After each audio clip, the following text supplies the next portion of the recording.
dipersembahkan oleh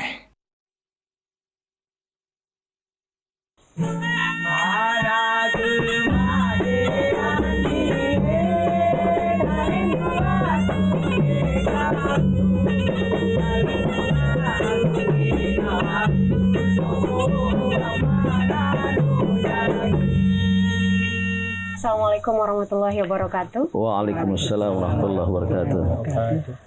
Prof, seperti yang kita ketahui bahwa Hari Raya Idul Fitri itu identik dengan kata kemenangan. Nah, arti dari kata kemenangan itu sendiri apa sih? Ya. Sebelum ke arti kemenangan, bahwa Idul Fitri sebagai hari raya kemenangan yang memang tepat ya, atau tidak salah. Idul Fitri sesuai dengan arti kata fitrah ya. Paling tidak ada dua, satu suci, maka Idul Fitri adalah hari raya kesucian. Karena selama bulan puasa kita telah berlatih untuk menyucikan diri, tazkiyatun nafs.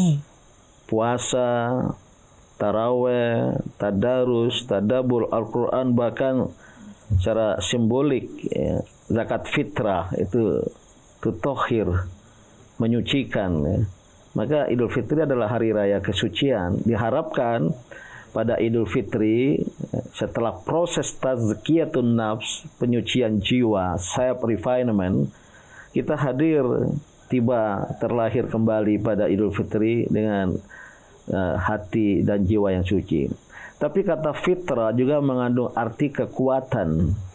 Fitrah kemanusiaan itu potensi, kekuatan. Maka selama Ramadan, ibadah-ibadah Ramadan selain berdimensi tazkiyatun nafs, penyucian diri, self refinement, juga mengandung arti taqwiyatun nafs, self empowerment. Jangan kira kita berpuasa itu tidak menguatkan jiwa gitu. Maka Idul Fitri adalah hari raya kekuatan. Nah, muncul istilah baru hari raya kemenangan. Kalau mampu kita lakukan tazkiyatun nafs, penyucian jiwa selama Ramadan, taqwiyatun nafs, maka lahirlah kita dengan fitrah kemanusiaan yang suci, yang kuat. Maka kita akan menang, terutama di dalam menaklukkan potensi-potensi negatif.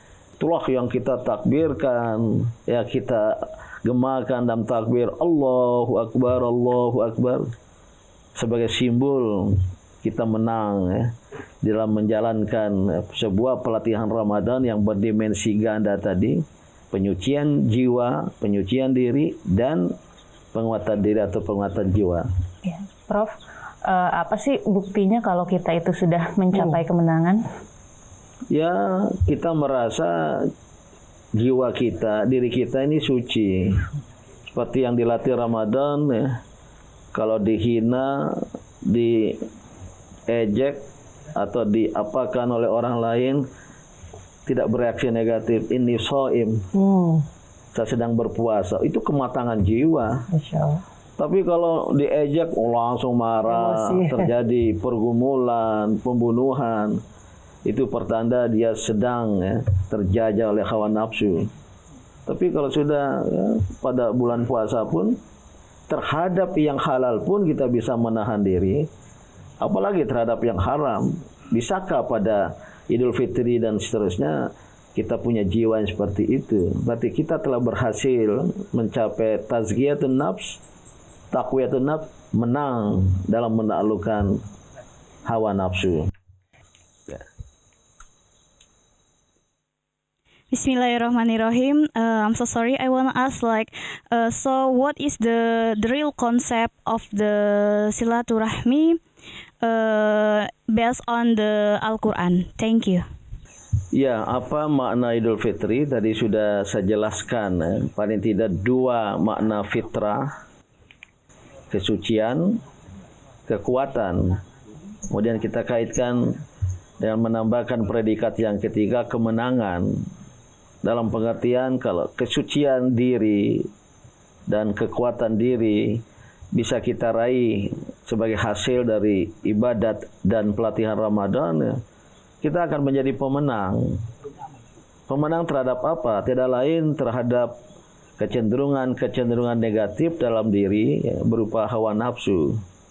Maka Idul Fitri hari raya kemenangan yang kita rayakan, selebrasi lewat takbir ya.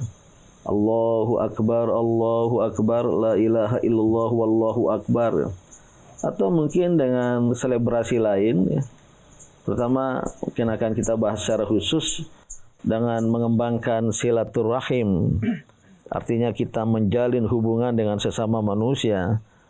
Sesungguhnya nanti akan kita dalami ya, menghubungkan diri untuk membangun kolaborasi, kebersamaan dengan manusia lain dalam rangka untuk mencapai kemenangan yang lebih maju lagi.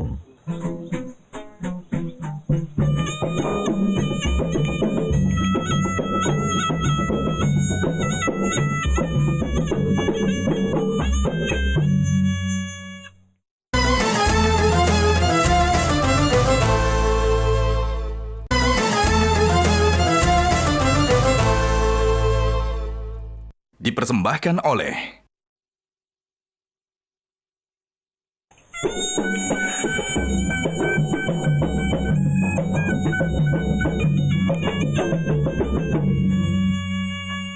izin Ayanda, mengapa kita perlu meraih kemenangan minimal 1 tahun sekali di dalam Hari Raya Idul Fitri? Ya, seharusnya tidak minimal. Sekali setahun kemenangan harus setiap waktu. Pada setiap episode kehidupan kita, ya. Kita harus menjadi pemenang. Jangan menjadi pecundang.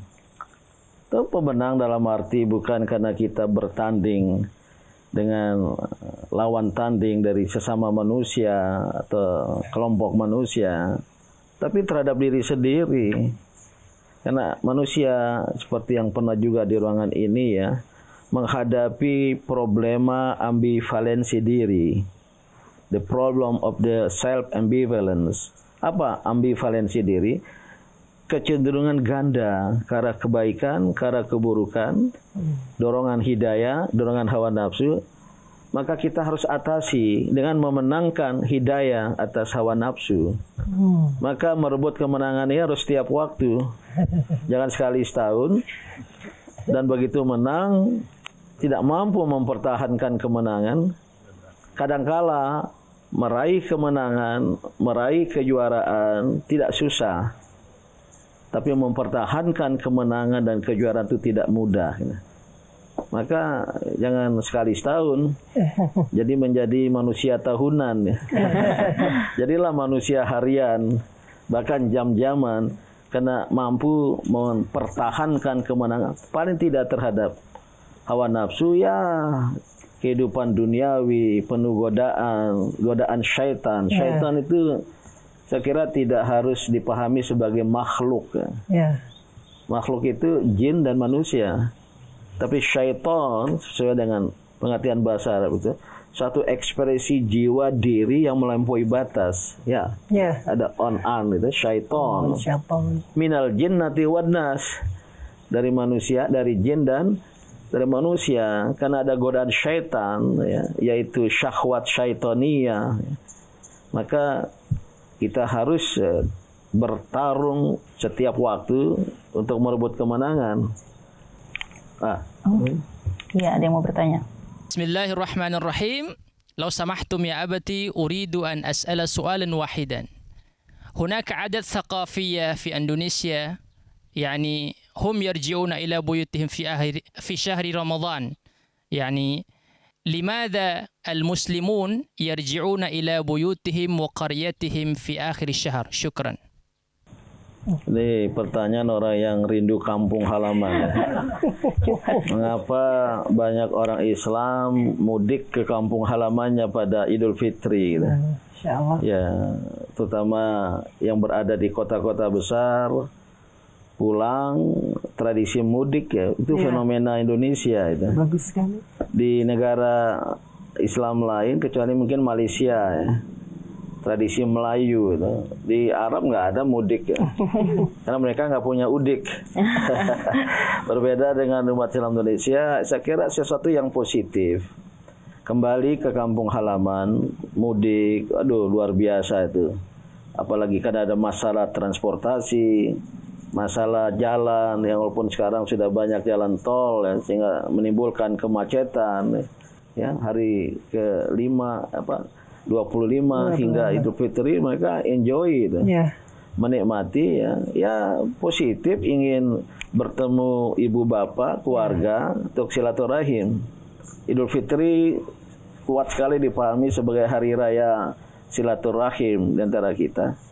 Bahkan ada yang sudah ingin mengusulkan ya, pemahaman yang lebih dinamis ya. Kita latihan untuk mudik ke kampung akhirat. Mudik ke kampung halaman pada Idul Fitri sebagai sebuah latihan. Ya, simulasi bahwa kita akan kembali ke kampung akhirat. Inna lillahi wa inna ilaihi raji'un ya. Maka saya berpendapat ya, itu sebuah tradisi yang baik ya. Namun ya, yang nggak sempat mudik secara jasmania, secara fisik ya, mungkin karena sudah nggak punya kampung halaman atau sudah tidak ada kaum kerabat di kampung tempat tinggal, maka mudik itu bisa kita lakukan secara ruhiyah. Lakukanlah mudik kerohanian. Mudik ruhiyah yang sebenarnya latihan Ramadan dari hari pertama hingga hari jelang terakhir itu adalah perjalanan mudik. Kalau kita niatkan mudik ya rindu Allah, Allahumma innaka afuwun karim tuhibbul afwa fa'fu anni, meminta maaf. Itu memanggil Allah yang memang Allah itu dekat. Dan itu bisa ya dilakukan sebagai sebuah ya latihan untuk mudik secara ruhiyah. Terutama kita berdoa ya, itqum minan nar ya, selama jelang buka puasa, malam-malam. Itu bisa dianggap sebagai perjalanan pulang ke kampung akhirat. Jadi mudik jasmania tapi juga ada mudik ruhiyah.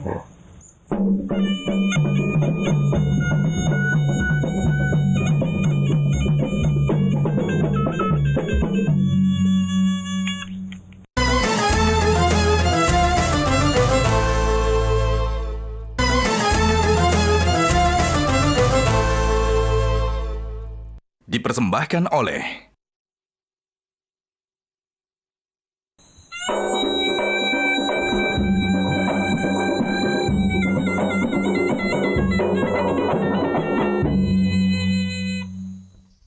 Bismillahirrahmanirrahim. Ad-Doktor, ismahuli an as'alakum su'alan wahidan. Kaifa nahfadhu fitratana fi ayyamina fi ghairi yaumil 'aid? Syukran. Bagaimana kita memelihara, merawat fitrah kemanusiaan setelah Idul Fitri? Pendamping yang menjawab. Allah sudah memberikan contoh fase untuk pengujian diri hamba pada bulan Ramadan, dan itu sudah dilatih selama 30 hari. Jadi ini kan workshopnya Allah di bulan suci Ramadan. Dan insya Allah apabila kita masih tetap konsisten dan istiqomah di dalam ketakoruban kita kepada Allah, maka niscaya kemenangan itu akan berlanjut. Apabila dia lulus dengan ujian Allah selama bulan Ramadan, maka akan melanjutkan kebiasaan-kebiasaan baik itu untuk selanjutnya.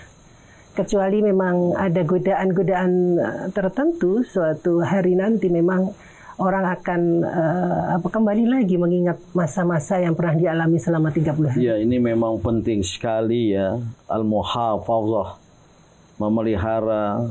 Ada juga unsur pengertian merawat fitrah yang insya Allah ya, kita temukan kembali pada Idul Fitri setelah proses tazkiyatun nafs, penyucian diri, taqwiyatun nafs, penguatan diri. Nah, yang paling penting pasca ibadat, pasca Ramadan. Karena Islam sangat mementingkan fase masa pasca ibadat. Sering saya sebut Jangan sholat dengan salam ke kanan ke kiri jadi wassalam. Selesai. Jangan Ramadan dengan beridul fitri lebaran jadi bubaran. Jangan pulang haji dengan anggapan memperoleh haji mabrur padahal haji mardud yang tertolak. Maka fase pasca ibadat ini sangat-sangat penting ya, untuk menjaga tadi konsistensi, menjaga al-istiqomah. Kita berada pada jalan yang benar itu. Gimana caranya? Dalam Al-Fatihah itu sendiri berdoalah terus kepada Allah Subhanahu wa taala. Ihdinas siratal mustaqim. Tidak hanya berarti tunjukkanlah saya jalan lurus. Bisa juga jalan tengah. Jalan wasatiyah, karena mustaqim lurus, tidak ke kanan, tidak ke kiri, jalan tengah. Tapi juga as-siratal mustaqim, jalan konsistensi. Kita hidup dalam sikap yang konsisten. Masih ada pertanyaan bagaimana menjaga konsistensi, memeliharanya itu, ya perlu ada pemaksaan diri. Memaksa diri itu suatu proses pelatihan bagi diri sendiri. Tapi setelah pemaksaan, maka akan naik ke arah pembiasaan. Ya, yaitu ta'wid. Membiasakan diri. Ada sebuah proses habitation, menjadikan itu habit. Nah, dari pemaksaan ke arah pembiasaan. Tapi pemaksaan ini biasa untuk anak kecil. Harus dipaksa, kadang-kadang ditambah dengan iming-imingan. Latih pembiasaan. Allah bisa karena biasa, ta'wid. Insya Allah kita akan mencapai hasil yang bersifat berupa manisnya ibadat. Manisnya iman, halawatul ibadah, halawatul iman. Dan ini yang kita pertahankan hingga Ramadan yang akan datang. Ketika kita Ramadan tahun ini, masing-masing bisa mengukur diri. Kalau anak tangga ketakwaan itu 10, la'allakum tattaqun, kesempurnaan 10, ya kira-kira sekarang berapa? 6, 7? Peliharalah. Ramadan yang akan datang, naik satu anak tangga lagi ke 8. Yang akan datang 9, 10. Baru la'allakum tattaqun. Maka pesan dari Ramadan, di akhir Ramadan ini, jangan dengan Idul Fitri justru kita menjadi umat yang jalan di tempat. Karena gagal memelihara fitrah kemanusiaan yang sudah suci dan kuat tadi itu. Ya, ada yang bisa 6 bulan, 3 bulan, sebulan. Tidak sedikit yang pada hari pertama Idul Fitri besok, fitrah kemanusiaan yang suci dan kuat tadi itu terjerembab ke titik nadirnya. Ramadan imsak menahan diri, pas Idul Fitri lontong sayur, gulai, mie banek dibawa, tidak tahan diri. Tidak hanya pagi dia makan, siang makan lagi, setelah siang makan lagi. Akhirnya tidur, lupa sholat zuhur, sholat asar. Tradisi Ramadannya roboh. Saya berpendapat, lakukan pemaksaan diri. Harus ada tekad di situ. Ya, pemaksaan, pembiasaan. Dan kita kemudian menikmati halawatul iman, halawatul ibadah. Manisnya iman dan manisnya ibadat.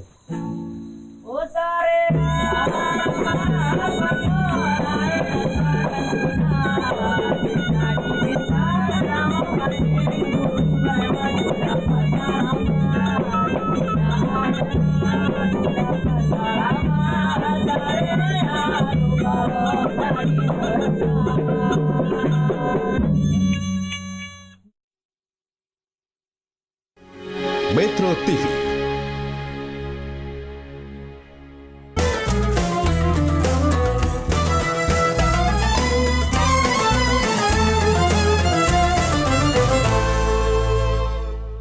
Jelajahi cara baru mendapatkan informasi. Download Metro TV Extend sekarang.